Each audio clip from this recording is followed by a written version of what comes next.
Welcome to Real Black Consciousness Forum podcast. The show will begin in 60 seconds.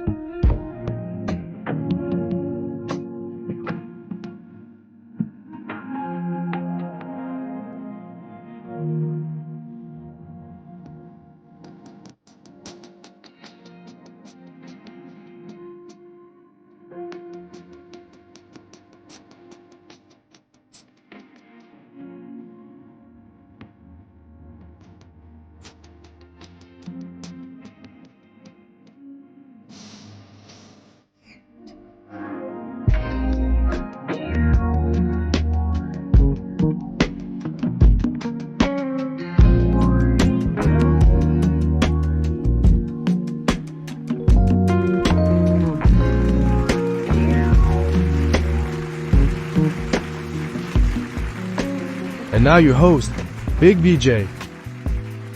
Welcome back to the podcast. Welcome back. Beloved, this is indeed your brother, Big VJ, checking in. Today's conversation, beloved, we're going to play a video. We're going to talk a little bit about the mystery guide teaching of heaven and hell. But ultimately, beloved, we're going to play a video. And the video was like 6 to 8 minutes long, right? Something like that. It was sent to us by our brother, Slizzy Righteous, right? So that's going to be today's conversation. In the future, we got some things on the table, if the earth say the same, right? Because we got a lot of good DMs. Our brother JVN, he sent us one about the presidents having the same bloodline. He felt as though that would make a good conversation. We agree. But let me say this first about that, right? It's a brother. It's an elder that is from the village, right? His name is Dr. Ray Hagen, you dig? And Dr. Ray Hagen has a lecture in which he breaks that down. We're talking about the bloodline of the presidents. He breaks it down to a T. You dig what I'm saying? Now, the thing about Dr. Ray Hagen is this. You dig? He used to be a former Christian minister. And sometimes I be a little biased against our brothers and sisters that was in leadership that, spoke to our people, because I feel like they're part of that class that kept that farce up a little bit. You know what I mean? Even though Dr. Ray Hagen right now today, the teachers that he has as an elder, I read and listen to the same information from those teachers. Dr. Ray Hagen, it's official tissue with a lot of his lectures. He's doing his thing now. It's just the fact that he was a minister for like 2 decades. And many of us with a knowledge of self, we know it ain't no mystery guide talking to you. We know that there's no mystery God, there ain't no mystery heaven, ain't no mystery devil. Those are 3 things we already know. But to have a man perpetuate this idea, standing in front of people as a bishop or pastor saying, where the Lord spoke to me to tell you this, that, that's kind of like that old Pentecostal kind of like talking. That kind of like you was keeping the farce going. If you just, because one thing about it, beloved, Muslim ministers and Hebrew Israelite ministers, they don't do that. When you hear them open their mouth and they're teaching, they're just teaching what they learned, and what they learned is what they studied. You dig what I'm saying? But the Christian preacher, he don't do that. He does something, I don't want to call it devious. You understand? I don't want to call it, I don't have a real word for it right now. Right? Let me say it that way. But he gets in front of people and he is saying that a mystery God is speaking to him Well, the Lord told me to tell you this. But we know nothing is telling him that. So when that kind of man opens his eyes and he awakens, to me, beloved, I could be totally wrong, but to me, it's harder for that kind of man to walk it back. Because you spent 20 years telling people, because I understand how that world works. You just didn't tell your local church that they go on communications and they visit other churches, and you drive from this city to that city, or you catch a plane from this city to that city, and you're telling people, the Lord told me to tell you A, B, and C. And then that alarm clock hit, you wake up. All right, because everybody wake up at a different time. Now you're saying, oh, no, what, I made a mistake. But you was the one testifying, though. See, we all can make a mistake with information. It's a very big difference. This is just me. Because I'm going to let it go. We're going to keep going. It is a very big difference than a Christian preacher trying to walk something back later than just a member. Because a member is seeking the truth. Reading, learning, listening along the way. The member is not saying, God talked to me and told me to tell you blah, blah, blah. That's something real different. I'm not going to say that's sinister, but that's different because you know nothing really spoke to you. That's why on this platform, we always make the challenge. We say, listen, if God is talking to you, record it, send it to the platform, we'll play it. You know why we say that? We know ain't nobody talking to you. You can play that invisible mystery guy, mumbo jumbo. You can play that. I don't care who you play that around. We know that's not real over here. But when you really come around and say, well, it wasn't real, you were right. No, you've been telling people for 20 years that. Maybe, beloved, all of that is a different story for a different day. Because now the man, we talking about Dr. Ray Hagan, is saying something totally different now. And like I said before, the very same teachers that he is reading and listening to now is the ones that we do as well. So we can pretty much be saying the same thing. It's just the fact that I never got before my people ever and said, the Lord told me to tell you this. Because like we call that testimony where I come from. The most realest part about any Christian sermon is the testimony. Because the testimony is you verifying it's real. It's like when you go down to the Jaimes in the judicial system, what really breaks the case is the people that testify that get down there because they saying, look, I was an eyewitness. When you start saying you are an eyewitness for something, you got to stand on that now.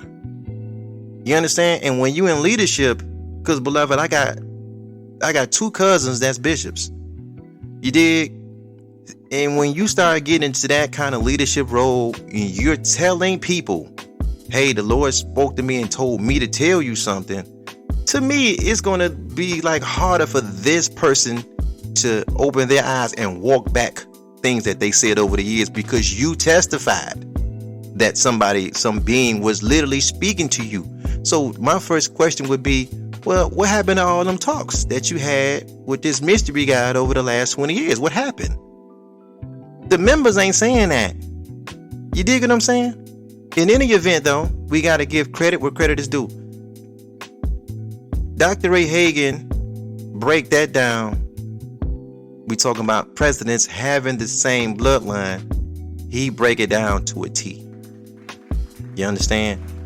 But we kind of like, because of his background, we kind of like, we move away from the good doc, yet we can acknowledge that he's doing this thing. As far as this platform is concerned, beloved, all we can say about that is this. President, that word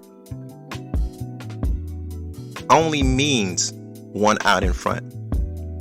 So the United Snakes was discovered, but what do they tell us? It was 13 British colonies. Maybe discovered is not the right word. It was colonized, and it began with the 13 British colonies, right? And we understand that like half of the presidents have an Irish background. But this Irish background still, it's a part of the British Isles. So it's not so far-fetched for us to see that these people are related. That's not like it wouldn't be like no gotcha moment for me. It would be like no surprise moment for me, because the term president itself, it's more of a what's the word I'm looking for? When you call yourself a president, it's more of a reality. It's more of a because it's all about the so-called white kingdom. And we know by having the knowledge of self that these people are operating in their nature. The kingdom is operating in their nature, meaning captivity, corruption, disproportion, war, and fear. That's how the whole white kingdom is ran. I say it again. Captivity, corruption, disproportion, war, and fear. So just because these people are related, that's not anything that will draw my attention, because they're white anyway. So if they're related or they're not related, everything is coming out of the kingdom. The so-called white kingdom is coming out of their nature. So they're all going to rule the same. It's a plug and play. You can pull one out and pop another one in, whether they are related or not, because the term president, we're talking about the etymology of that word alone, it just means the one out in front. It means the ruler that acts as the head and the chief. President means one who presides. So it's almost, let me say it this way, right? Check this out.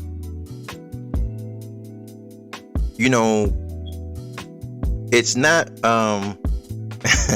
it's not a mistake that the person that is the president of this country bears the same title of those that work in corporations and businesses throughout the United States, because they are all presidents, right? McDonald's have a president. Burger King have a president. O'Reilly's have a president. The Salvation Army got a president. Red Cross has a president. It's just, this is the person out in front. So if we went to McDonald's and we got upset, our fries was cooked a little too hard, or our French fries was a little too cold, we'll say, go get the manager.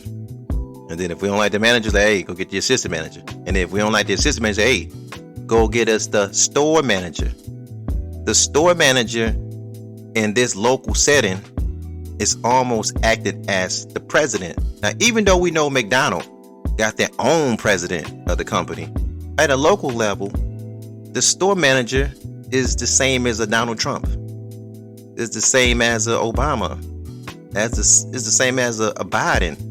He's the one with the picture on the wall, the store president. And now, the day-to-day activity, he's there to help assist run the day-to-day activity. But he doesn't pick the menu.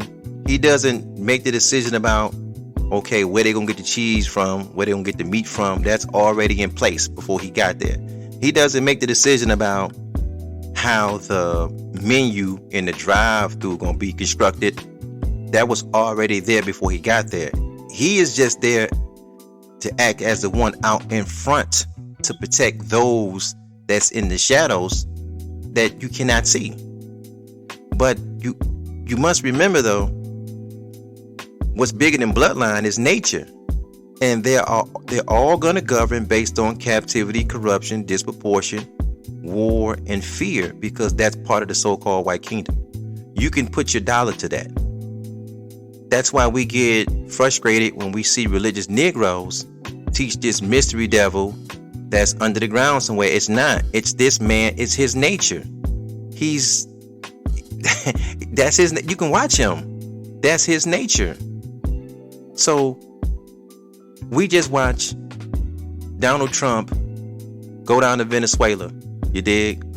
And then we can look at our DMs and catch like, V, how the hell how did you know he was going to do that? Because we know his nature.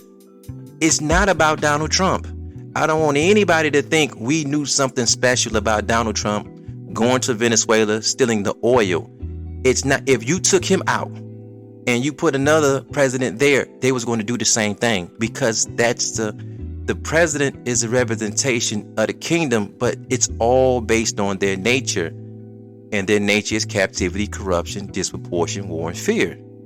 So let's say this, right? Let's go back a little bit. Let's take Donald Trump off the table. Let's go way back to, let's say, LBJ. President Lyndon Baines Johnson, he did the same thing. He had an operation called Operation Sam. He got rid of the Brazilian leader and he put in his own leader.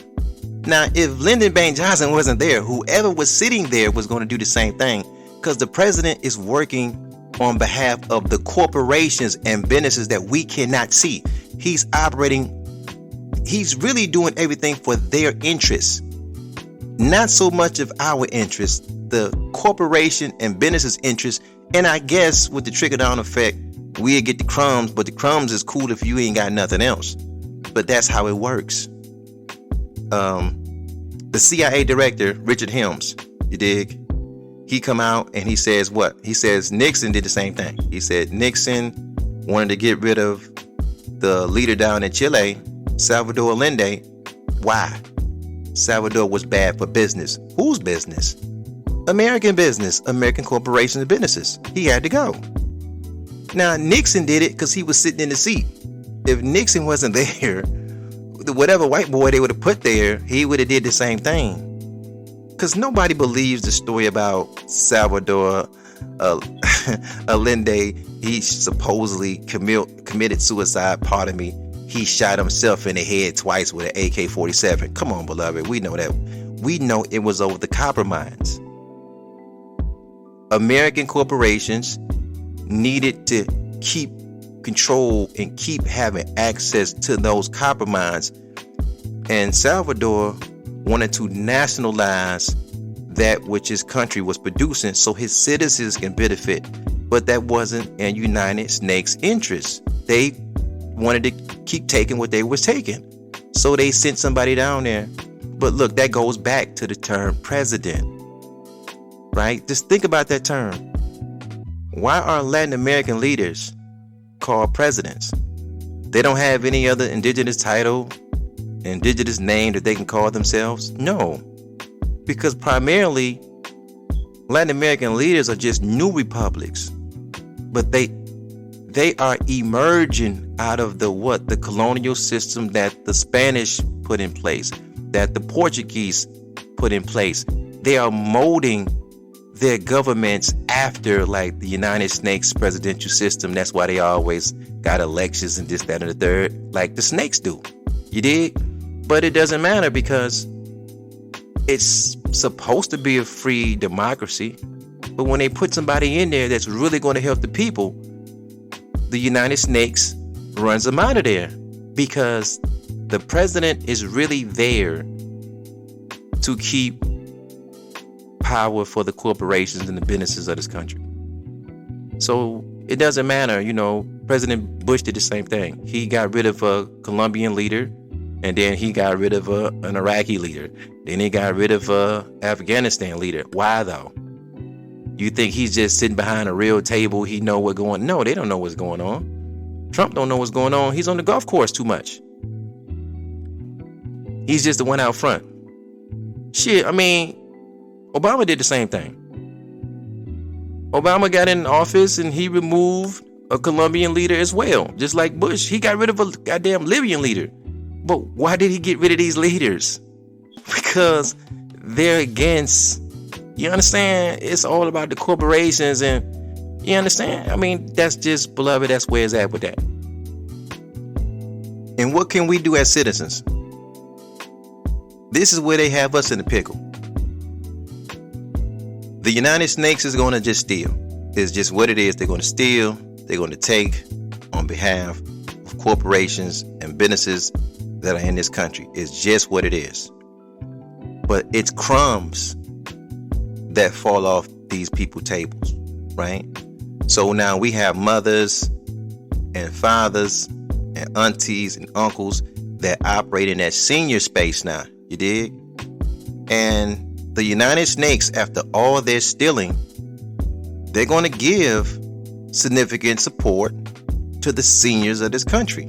They're going to bust them down with SSI, as a form of retirement income. They're going to give them Medicare for, as a means of health insurance. And then they're going to give them some food stamps. They're going to put them on the SNAP program. If they need houses, they're going to give them that. So it's like, okay, what are you going to do? They're stealing, but they're going to take some of the crumbs from that which they stole and give to your fathers and to your mothers. That's how we shut up. We have nothing to say about all this. We talk about stealing, but what we going to tell our mothers and fathers? What we going to go to Nigeria? Go to Morocco? Go to the Congo? Well, ain't no SSI over there. I'm just keeping it real. I mean, ain't no SNAP over there.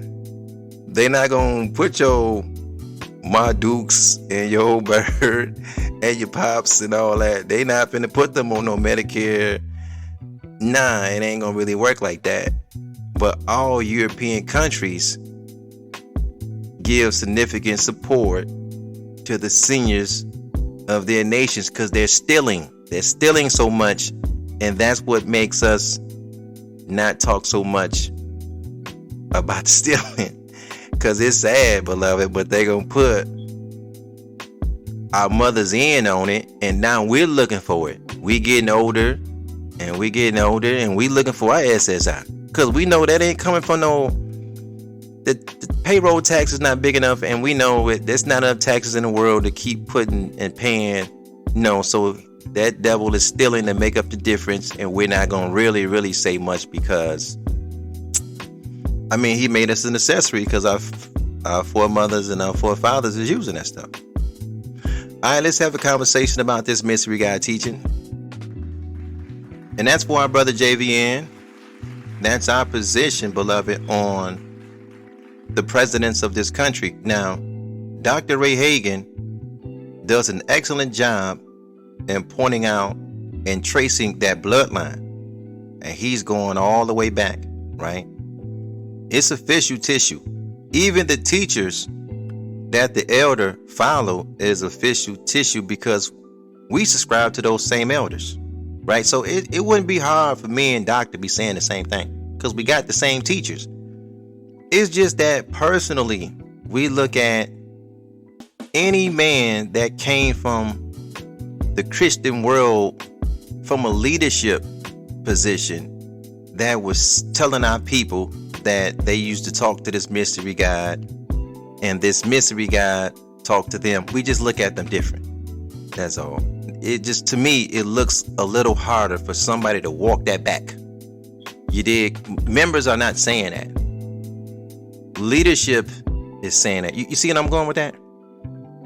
Now, on this platform, though, beloved, we want to point the attention more towards the nature, not so much as the bloodline.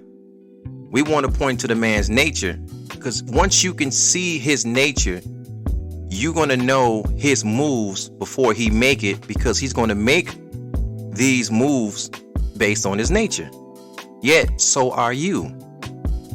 So the so-called white man moves off what? Captivity, corruption, disproportion, war, and fear, right?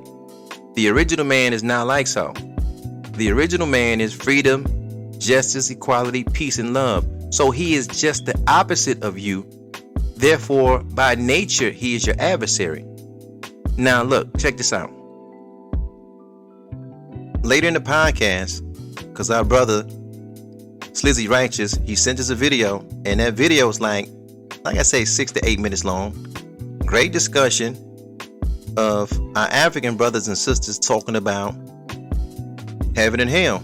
Now, we, beloved, to have a knowledge of self, that is what we would call the mystery God in the sky teaching, because there's no mystery devil beneath the earth, and there's no mystery heaven Because this is what we know. If we don't know anything else, beloved, we know this.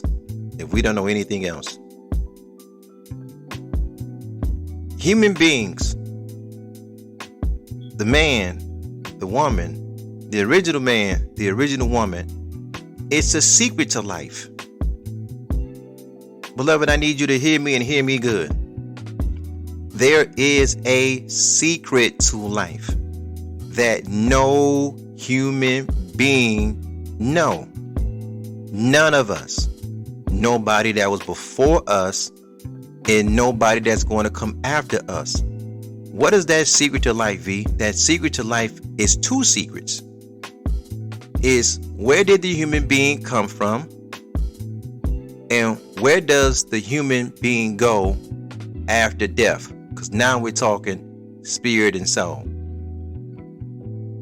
The reality is nobody knows. Now, let's take that and compare that to our nature. Well, because we are the original man and woman of the planet, we have peace with that. We know, don't nobody know what's the origin of any man. And we know nobody knows what happens when a man or woman has their transition. But we at peace with that. We understand that that is connected to our nature and it's equality also in that. So we find freedom and justice, and we find love in knowing that we do not know what happens after we die or what happened before we got here. We okay with that. But there's a different kind of man on the planet. Different kind of man. It's a Semite man. And he has a different story. He says he knows. He knows what happened when you die. You go to heaven, you go to some judgment, you go to a heaven, or you go to a hell. But that teaching, when you study it, it ties in with his nature. What he's really selling you is another form of disproportion. He's not selling you equality. He's telling you he knows something you don't know. That what makes him, you're no longer equal with him. He knows, you don't. So now you're following him because he's telling you there's a heaven and there's a hell and this is where humans come from.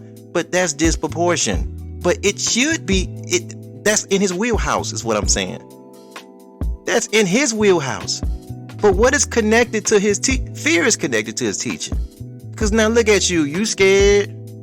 Boy, that Negro want to make it that you have. He's like, man, look. After that so-called white man get through perpetuating that story about hellfire, and they write all these books about it and all that, and now you caught up in it.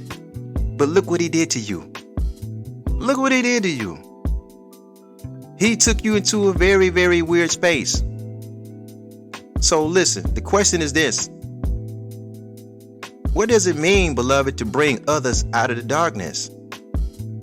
And that answer is to show them, first off, that there is no mystery God in the sky and there is no mystery devil beneath the earth. That is merely tools for keeping the original man in chains. In chains where? First, it was physical. Then the chains became mental, making the original man in the hills of North America in a territory that we call the United Snakes twice a slave. Once by the government and the other by religion. Now think about that.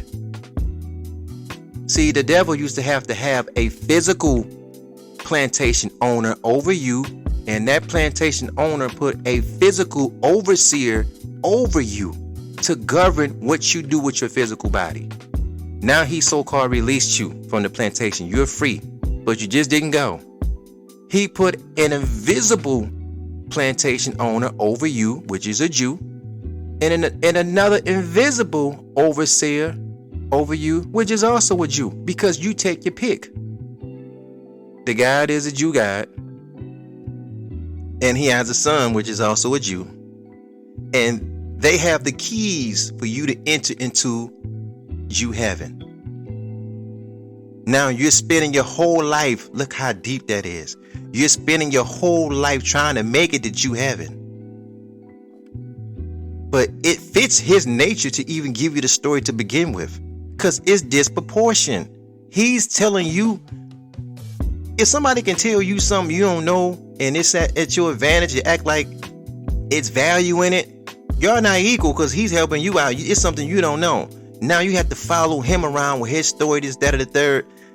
And you become, listen, after him giving you the invisible master, he turns back around and becomes your physical master again.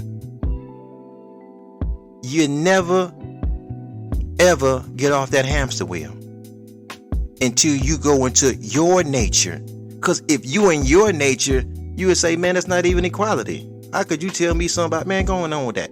You won't even give it no ear. Like, what? No, man, that don't even sound like no dude kicking it.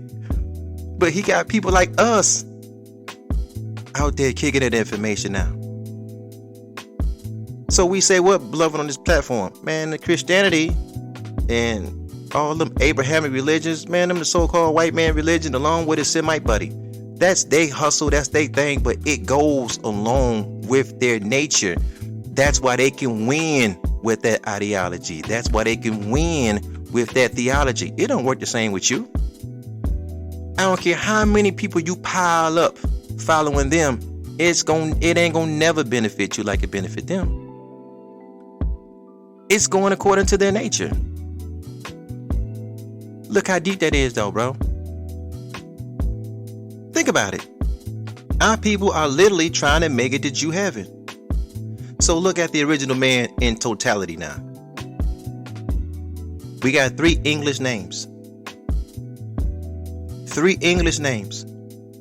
We live in lands and in territories that got a British name on it, or a Spanish name on it, or a Portuguese name on it, or a French name on it, right?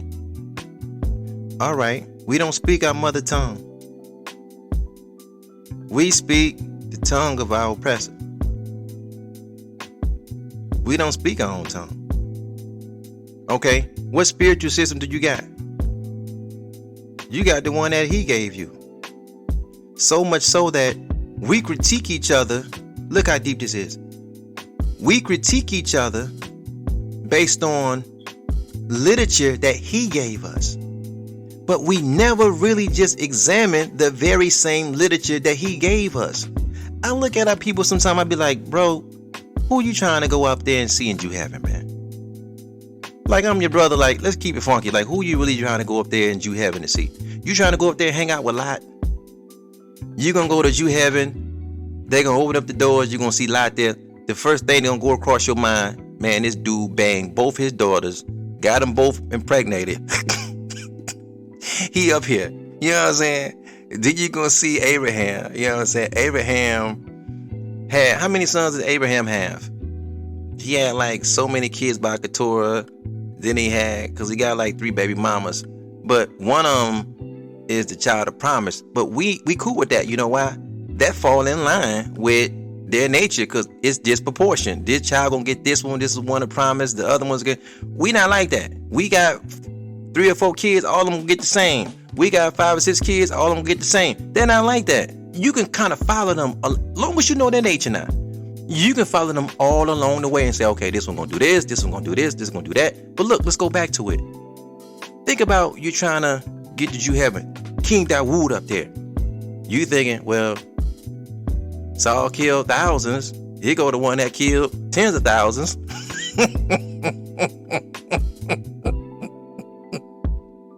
You trying to get up there? But I understand, beloved, you never really thought about it, but they gave you, look how cold they put it together. No, it ain't no in between, brother. You either gonna go here or you gonna go here. And then they tell you what? Your soul is at jeopardy. Your soul, like, you worried now. You say, man, you know, I don't wanna lose my soul.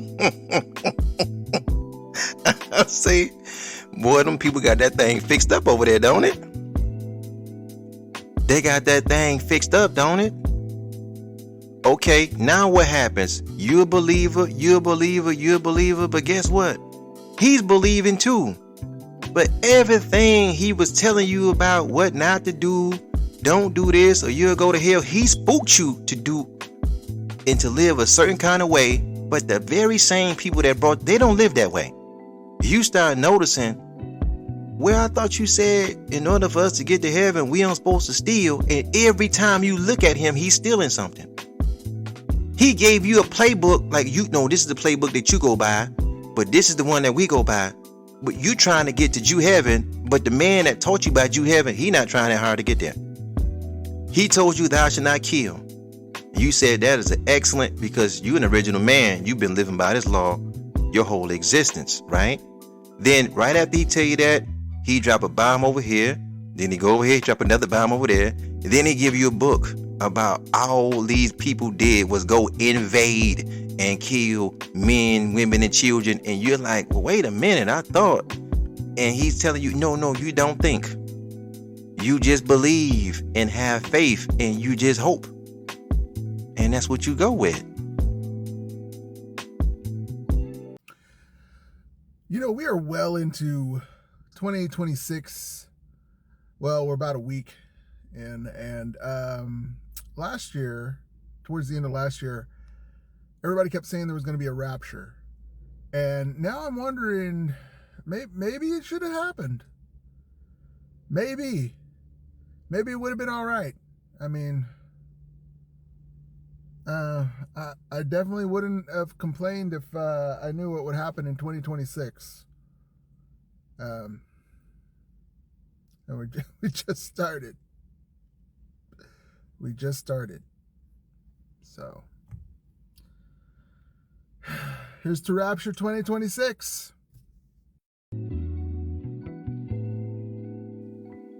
The rapture, beloved, has to be one of my favorite teachings. If it's not my favorite, I would definitely put it in my top 5. You know, there's no limit to what a Negro will believe. The Negro really believes in his mind and in his heart that one day he's going to fly off into the sky if he's a good boy. If he's been really obedient to the Jew God, he's going to be rewarded with Jew heaven, so much so that, again, he's going to fly up and away into the sky. And if he's not living, he's going to bust up out of the ground. And he's going to fly off into the sky to, like, live in Jew heaven forever. You dig? Yet, he got this information from the white boy.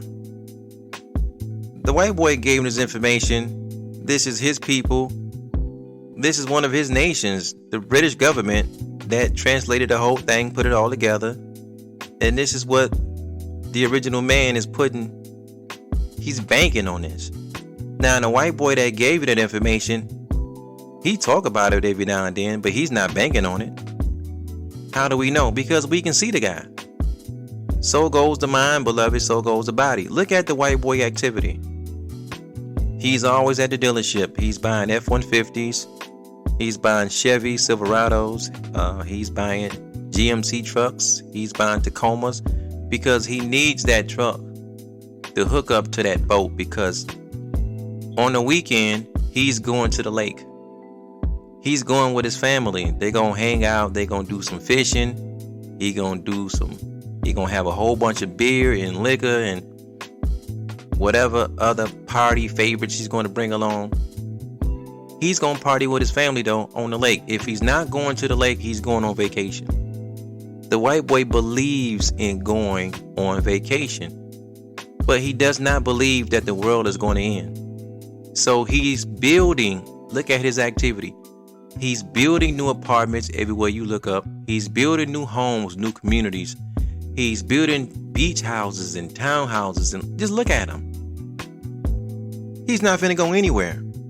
So he is invested in living to such a degree that he want to pass some of this on to his children. So when he drop dead, his children is going to get a 5-figure policy, a 6-figure policy, a 7-figure policy to make sure that they too live good on this planet. But look at the religious Negro. He's not wired to do that. He is really looking to go to heaven. So he's not going to vacation as much with his family.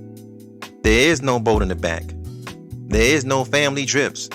It is no, now maybe, just maybe, if the religion is going on a trip somewhere, he'll go. Or if a religion is going out of town, she'll go. But outside of that, they're not going. When the Negro dies, there is no 5-figure policy for his children, or no 6-figure policy for his children, or no 7-figure policy for his children. But what he will leave his children is the religion that his master gave to him. And then he's gonna, that's part of the children's inheritance, right? So look at the same white boy now. He gave this information now, but watch him now. He is a part of business because business is what tie him to finances, and that's what helps him live a certain kind of way on the earth. This is tied into his quality of life. He's not looking to go in the sky. He's not looking for no rapture. You are. He write books about it. I myself, beloved, I have possession of an audio book that's 11 hours long, and the name of the book is called Left Behind. He puts it out. He makes money on it. He doesn't believe it. Look, let me go back to the scenario. They believe in business right here on the planet. So some of these white boys, look at their family. They have a family full of lawyers and attorneys. Oh, our family been practicing law for 50 years. They're doctors. They're nurses. They're in the medical field. Oh, our family been practicing medicine for 50 years. You understand? They're accountants. They're in construction. Even if it's something like serving the country. Oh, you know, my great-grandfather was in the Marines. My granddad was in the Marines. My dad was in the Marines. Therefore, I'm going to join the Marines. See, they believe it. They have no intentions of going anywhere. You can see it in their behavior, their professions. They're not going anywhere. But look at the Negro. Look at the Negro. Daddy was a preacher. So now daddy gonna leave. He been preaching to the community, faith, hope, and belief all his life. Now what he gonna pass down to the son? They try to force their sons to be preachers too. What? You gonna have a second generation? You been getting all these people 10%. You gonna have a second generation of faith, hope, and belief? Yeah, that's how they gonna do it. And then what is his son gonna do? More of faith, hope, and belief. Waiting on what? So just think about that, beloved. Think about the preacher in the 1700s. The Negro preacher in the 1700s. And all he was able to do was pass down. Now look at his family if you can find them somewhere today. They ain't got nothing. They never got. It's never about business. That is the issue with religion that we have in our village, is that the American Negro is really looking for somebody to come out of the sky and do something for real. It's not poetic language to him. Other ethnicities look at it as poetic language, as inspiration. They use it to motivate them to move on the planet. It doesn't motivate us to do anything on the planet. We end up doing less behind religion. We're not going to study medicine. Like, where is the advancement in information? How come you are not growing in a country where technology is growing? Because you are looking for somebody else in the sky to do it for you, but the person that gave it to you, this is what's so deep. The person that gave it to you, they're not looking at hard. Why are you looking harder than them? That white boy would not be spending all those billions of dollars on defense, beloved, if he really thought there's a mystery God in the sky that's going to defend him. He's not waiting on a mystery God. He's going to put the money on the Air Force, on the Marines, on the Army, on the Navy. He's not looking for the mystery God. You're looking for the mystery God. So much so that you don't need no defense, anything. Somebody in the sky is going to do something for you. And it always works until the day that it does not. You see where I'm going, beloved? You picking up what I'm putting down? So what we do see that we will agree with is we know, not think, we know that everything on this planet was made with intelligent design. We don't think it, we know it. We know that you cannot have creation without a creator. We don't think it, we know it. All of this stuff was put together by a Most High designer, by a Most High fashioner. We don't think it, we know it. It's too organized. It's way too organized. But because we know it, that's equality. The minute you allow somebody to tell you, no, I know the guy and I talked to the guy that made all this, that's a person operating off disproportion. Now they're trying to tell you they know something that you don't know. This mystery guy talks to them but don't talk to you. That doesn't even make any sense. It's disproportion now. Oh, it's some chosen people. Now the Negro wants to be the chosen people. Wants to be the chosen people. Not looking at the activity and behavior in the book, say, nah, man, these folks was doing this and this and that. That ain't none of you. Just to be special in somebody's eyes. The Negro wants to be the chosen people, beloved. He don't know himself. She don't know herself. Beloved, if you moved on your own nature of freedom, justice, and equality, peace, and love, what hell can somebody put you in now? Even if you got it wrong. If you move on your own nature, love, peace, freedom, justice, equality, what hell can somebody put you in? But look, when you look at the literature though, it's tricky how, that's why we're going to listen to the video shortly. It's all in the literature. Never forget that everything is true in literature. Anything can happen in literature. People can die, they can come back. They can die, they can come back. Anything can happen in literature. Animals can talk. You know what I'm saying? People can fly off in the sky, never come back. It's literature. But you gotta be clear that what happened in the book. Be honest with your own self. You don't see that in reality. You don't see that in reality. Look, check this out. Consider this now. Consider this now. You know, anybody that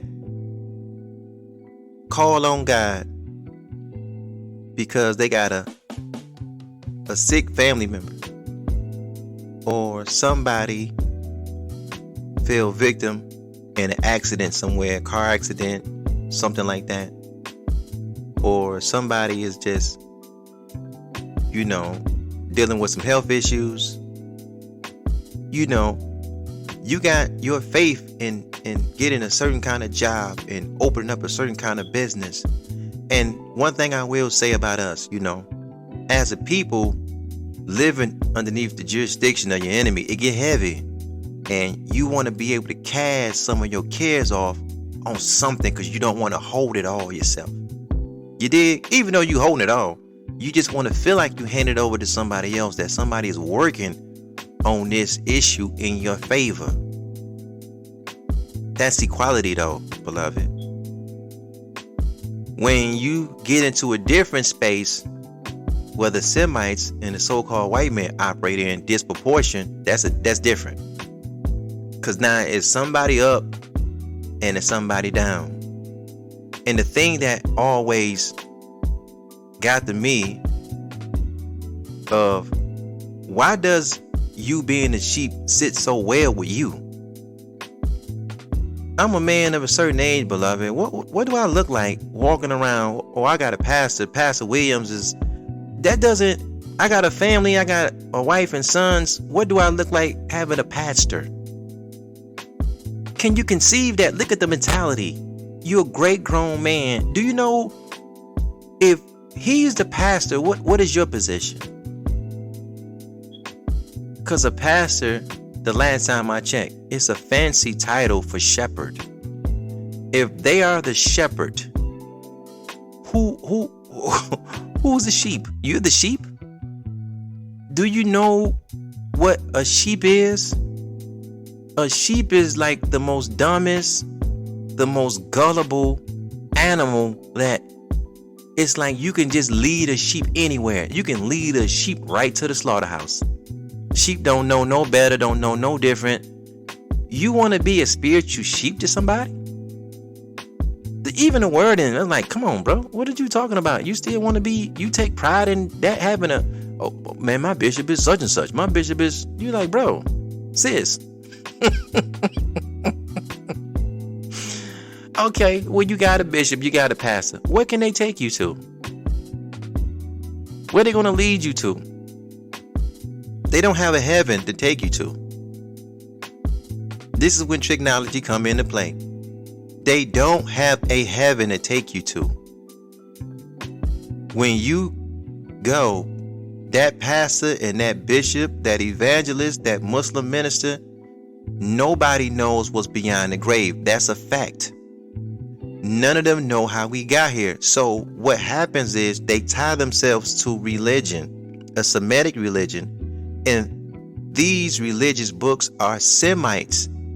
They're tapped into philosophy along with Europeans, and they're trying to answer the questions of life. What questions? Primarily the two. Where did we come from? And then where we go when we die. But that's just their POV. That's just their concept. You don't have to let people push their concept on what happens on you, especially people that are babies on the planet. Semites and white folks is younger than you. You've been on this planet longer than them. It is okay to look into the skies and see the sun, moon, and the stars, and you know nothing about their origin. It's okay. That's equality. Don't none of us know how they got here. We know that they are made. That's fact. Because we can see it's made. It's in the physical. It was made. Who, where, and when, we don't know. It's okay that I don't know. It's equality. It's justice that I don't know. And it's justice that you don't know. We just don't know. But it is disproportionate, beloved, for somebody to walk around you and say, well, we know. We the chosen people. We really, really know. And by following them, you always going to find yourself in captivity. That's part of their nature. It's no equality in somebody acting like they know something you don't know. You're righteous by nature. Beloved, you're righteous by nature. You're not going to bother nobody. You ain't going to kill nothing, and you ain't going to let nothing die. You ain't going to bust a grape in a fruit fight. Granddaddy used to say that. Daddy said, man, you ain't going to bust no grape in a fruit fight. So what is all the talk with a mystery God and the mystery heaven and the mystery hell? It's just talk. It's just talk. But I tell you what, beloved, right? Because I'm going to share this with you. I've been to ceremonies, funerals now, that it was so-called worldly people, street people that died. And I also been to ceremonies in which religious people, Christian and Muslim, they died. You did? And take a guess. The tears, beloved, flowed the same. It wasn't no different. The screams and the moans was just the same. It wasn't no different. You know why?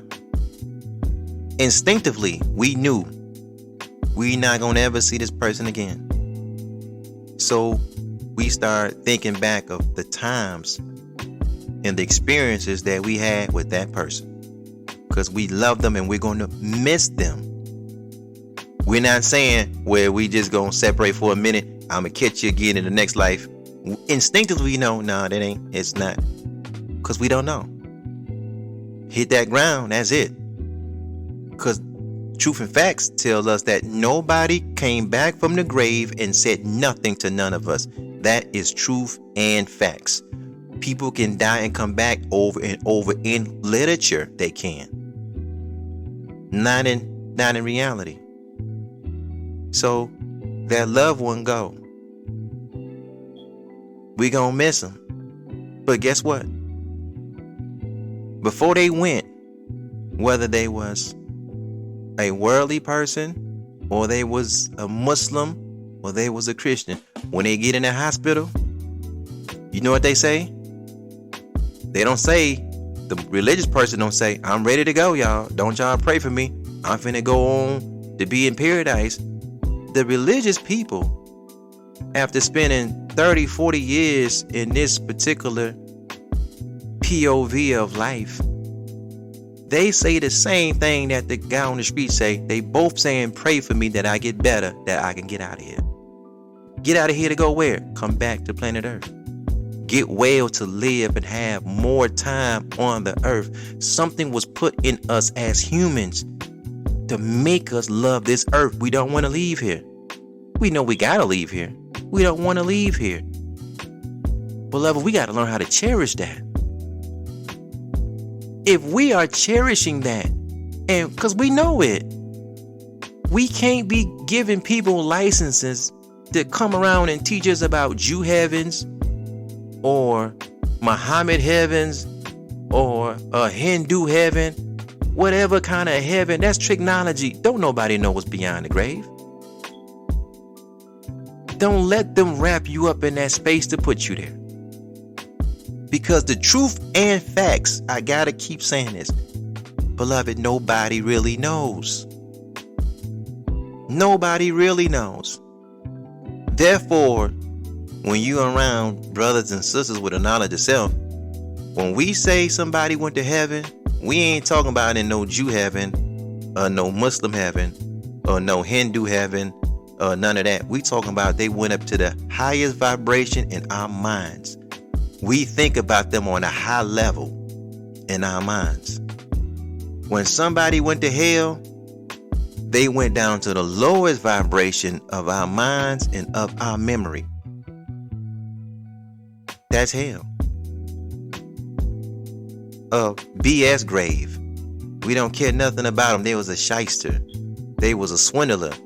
Oh man, we don't think nothing of them. But the ones that we love, that live the righteous life, we put them up in the heavens of our minds. We don't really mean, you understand?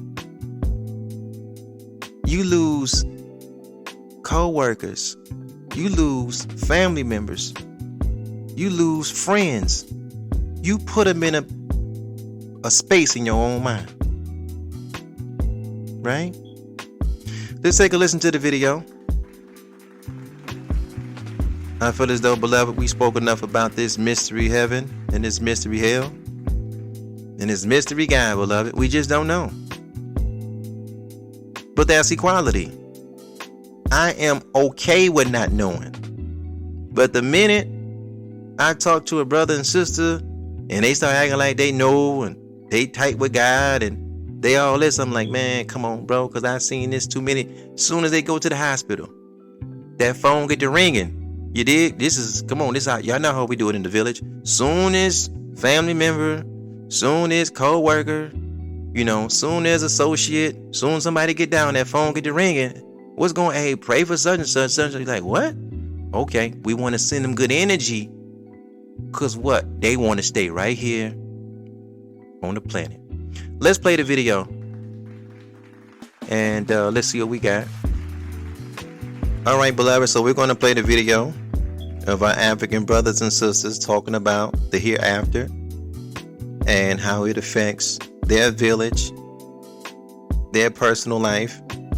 They're going to give their position on it, right? Again, talking about this mystery heaven and this mystery hell coming from this mystery God from these Semite people, right? So If you can, beloved, make sure you drop a comment if you're listening or watching on YouTube. We want to know your position. We want to know what you're thinking. If you're listening on Spotify, come to the poll and vote. Come to the comment section on Spotify and drop a comment. Now, I'm not able to respond on the comments on Spotify. It's tricky over there. I can respond to any comment that you put on YouTube. The only thing is the content shows on YouTube much later. All right, so dig. We're going to play the video, and afterwards we're going to have our closing remarks about two pastors that's been going back and forth over a dress, right? So we're going to let the video play and then come back and give our closing remarks. Okay, I'm going to go with my first question. This is a question, this is a personal one, because we're in this journey. We're talking about African spirituality here, and which is what the book is about. And as you move away from the mainstream religion, because I call them religion, there's nothing spiritual about them. Mainstream religion, Christianity, Islam, and whatever. Mainly because I used to be a Christian, so I moved away from Christianity. And in the Christian religion, we're talking about heaven and hell. Mm-hmm. Our elder Chester Higgins delved into this topic last week. It was basically deep. Heaven and hell. And then, as we know the world as we live in today, there's so much evil going on. Mm. So people think, okay, because there's so much evil going on, Christianity says if you commit so much sin on earth, obviously there's a hell waiting for you for the consequences. Mm. But in African spirituality, there doesn't seem to be a heaven and hell. So people kind of can't get their heads around how do people get punished if there's no heaven and hell? If we say in African spirituality, there's no heaven and hell, because a lot of people cannot get, even I'll say my wife struggles. We basically had a long conversation about this for an hour with my wife a couple of days ago, talking about this. So she can't get her head around the fact that, okay, people go through all this evil. They've done all these things. And obviously Christianity says there's hell. If we say there's no hell, so how do people get punished? Mm. Well, I love that question because who punishes people under Christianity? Wow. Look, Christianity itself, the Bible itself, the Quran itself agrees. I could have killed a whole nation. That's a crime called genocide. Mm. If at the moment of my dying, I convert and I accept Jesus Christ as my Lord and Savior, I am going to heaven. How that nation that suffered genocide comes out of it, that's not my business. I am not there to pick up the pieces. Reverse. I could have led a very pious Christian life for 30 years. And on the last week of my death, I backslide for some reason, pressure, problems, and I die in my backslidden state. That 30 years does not count. Oh, that's what the Bible says. I'm not making this up. Mm-hmm. That's what Christianity itself says. So I don't know where people come off with the belief that Christianity is going to send people to heaven or earth, or that as a system, it mitigates justice. Look, I have a simple question that my daughter asked me at 13. If the doctrine of heaven and hell were truly true, it stuck, how is it that the same people who brought Christianity here brought it under torture, rape, land dispossession? They brought it under such atrocities. So I'm trying to understand. So what were those people doing? They were condemning themselves to hell. They brought the good news.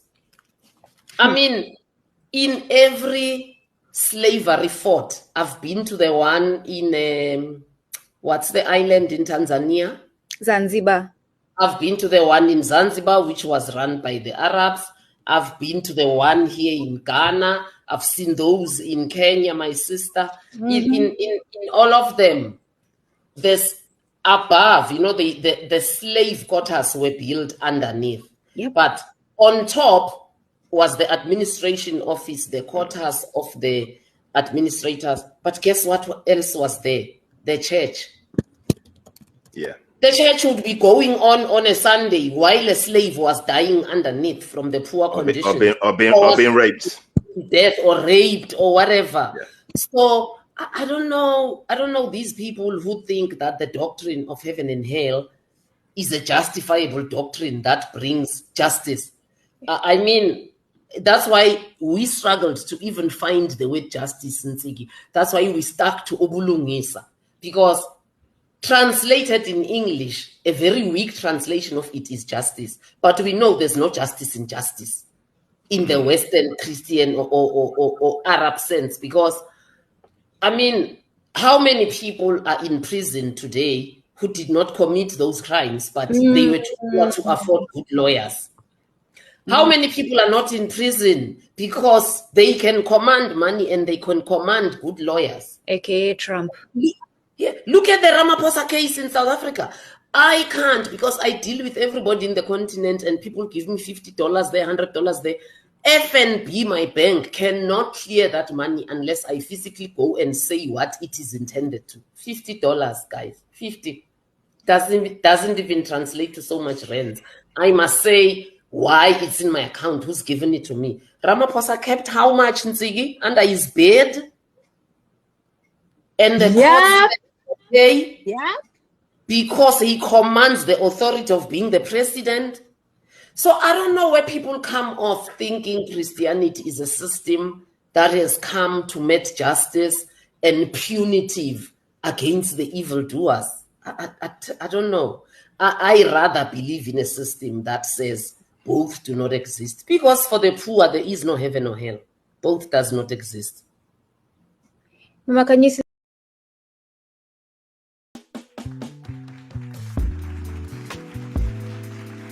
All right, beloved, and we're back. What did you think about the video? Yeah, man, it's like, I mean, shout out to our brother Slizzy. I looked at it like, yo, this is the effects, and this is what happens when you submit yourself to a foreigner's doctrine. It has a trickle down effect, right? But again, I'm not going to say too much about that. I want to get your take on it. And maybe looking at your take, we can come back and have another conversation about this mystery hell, mystery God, and mystery heaven. Let's close out the video, right?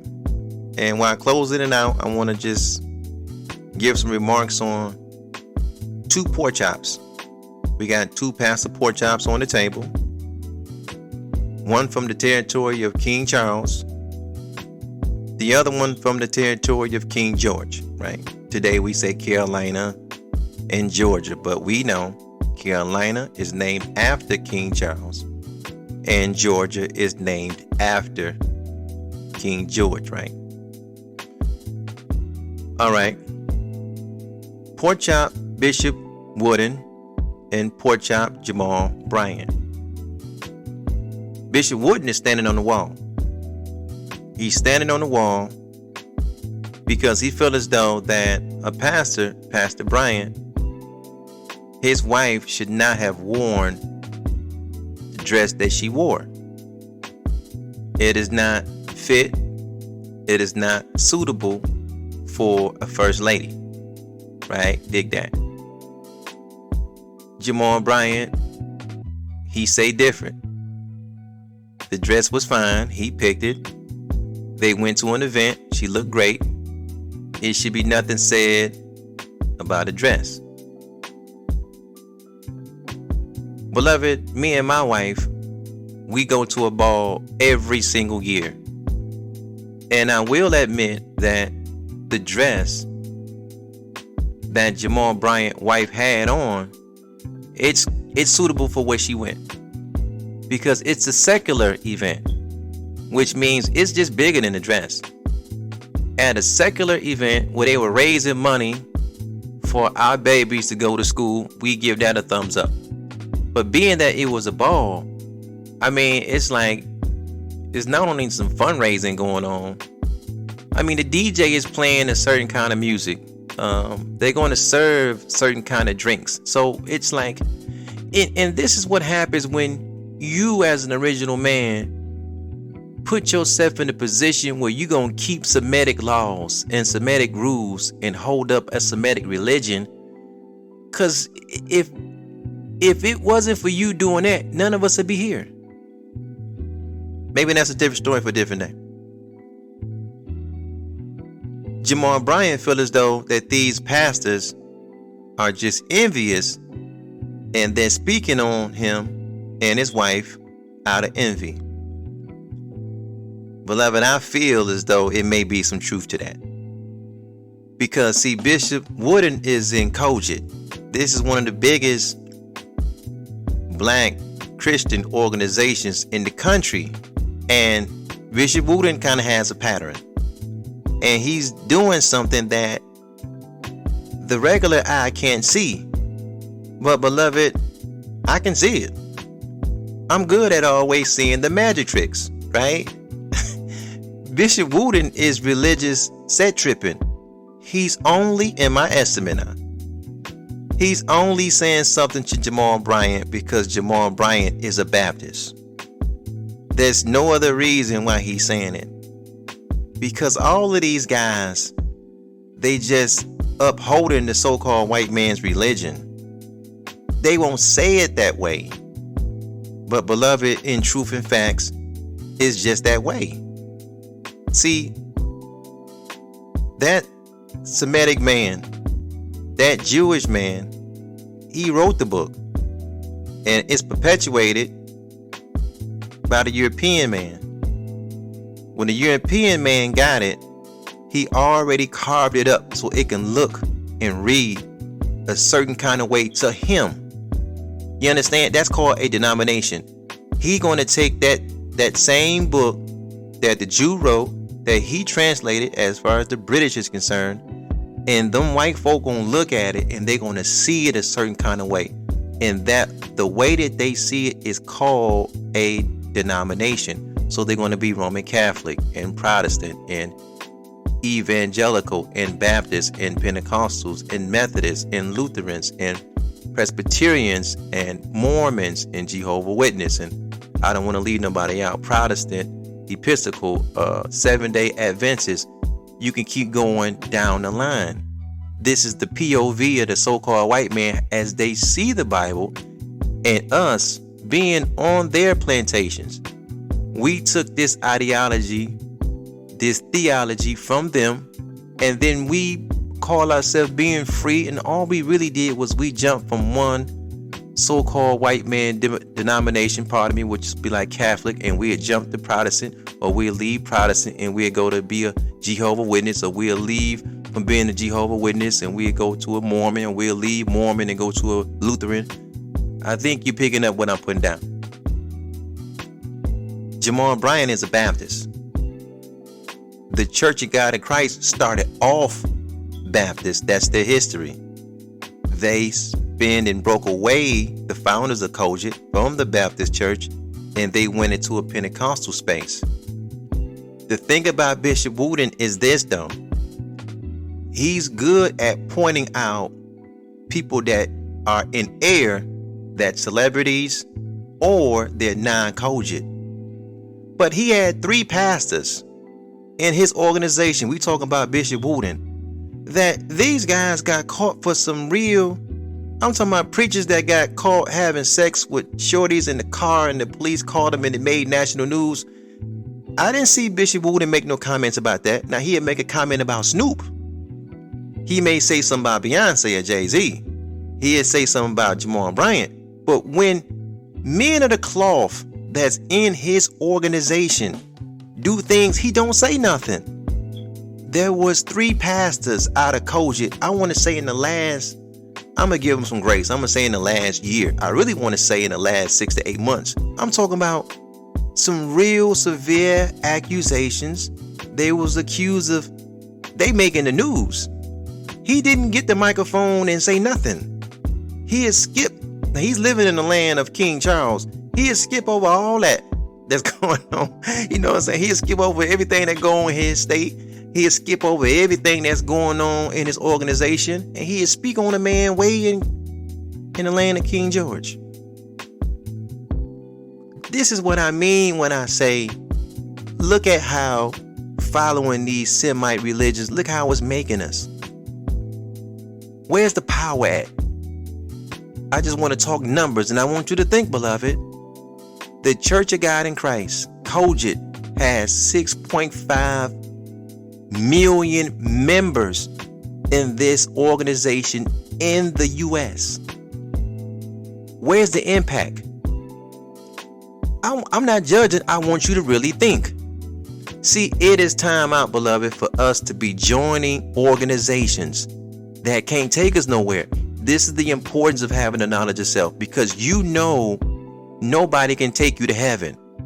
If you really, really know that, now where can any organization that you join, you want to make sure they can take you to luxury, money, good homes, and friendships in all walks of life. That's what many of us with the knowledge of self, that's what we call heaven.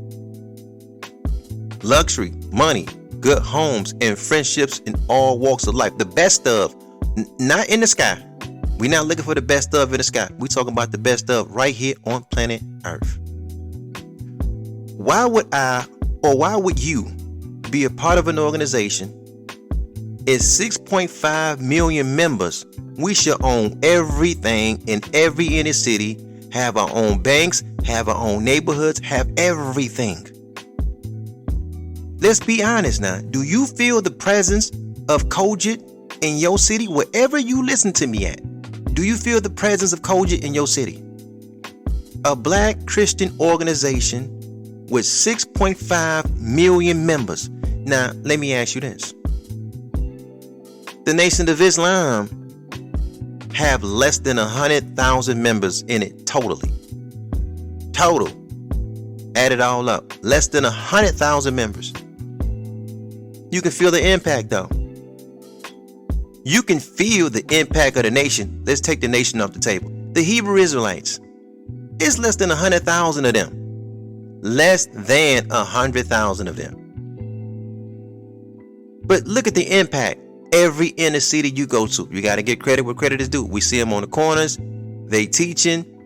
They can pull up. Shout out to the IUIC. Man, they can line them brothers up in that purple, and they can stand for a righteous cause.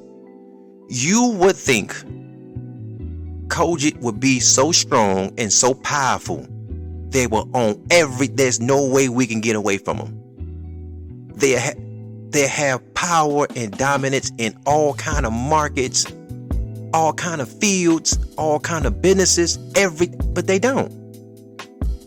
They'll let you know, man, ain't no power for us in the white man's religion. You can have 6.5 million members and still not impact your village. Now, let's talk about some devils for a minute. See, this is why I don't want to hear no religious Negroes talk about, see, the Illuminati can do this and the Illuminati can do that. I can guarantee you, and I don't know the numbers, but I can guarantee you, it ain't no 6 million people in no Illuminati. The Skulls and Bones can do this. The Skull and Bones can do that. They can own this and do that. If you get next to them, they can put you here, they can put you there, they can make you president. I don't know the numbers. I may never know the numbers, but I don't think it's 6 million people in the Skull and Bones. See, man, if you want to get this connection, you got to be Masonic to do this, and you got to be Masonic to do that. And if you do that, I don't know the numbers. I don't know the numbers, but I sincerely doubt it's 6 million? 6 million Masons? Maybe not. We talking about the Masons and Elks? Maybe not. I don't know how many Alphas or Kappas or Sigmas or AKAs or Deltas that it is, but I do know this. It's time, beloved, to join an organization that can serve you, man. You paying money, you giving time, talent, energy, and money to these organizations. It's time that they serve you. There's no way I could be part of a religious organization. Now, I'm a member. It's 6.5 million of us. And we don't dominate the country. What does that tell you? What does that tell you? It ain't no power in the white man's religion. Beloved, I'm going to leave it right there. I'm going to leave it right there. Because you got one of the bishops, he up online talking about a dude with a dress. And I'm like, anytime I hear or see a cogent pastor, I'm like, man, there's 6 million of y'all, brother. Y'all supposed to be dominating. What you think Elijah would have did? Let's keep it funky. What you think Elijah would have did with 6 million members? 6 million members in the nation, in America.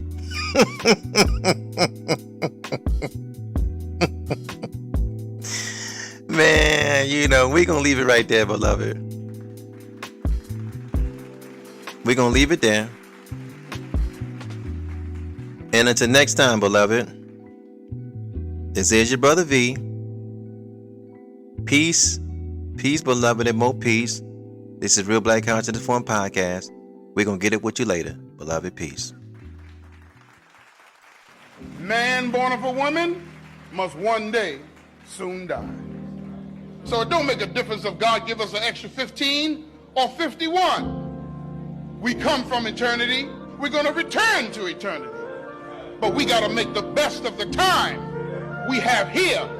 And the best of the time is filling your mind, your heart, your spirit, your soul with knowledge, wisdom, understanding, culture, refinement, and the high science of life. Love, peace, and happiness. That's fulfillment.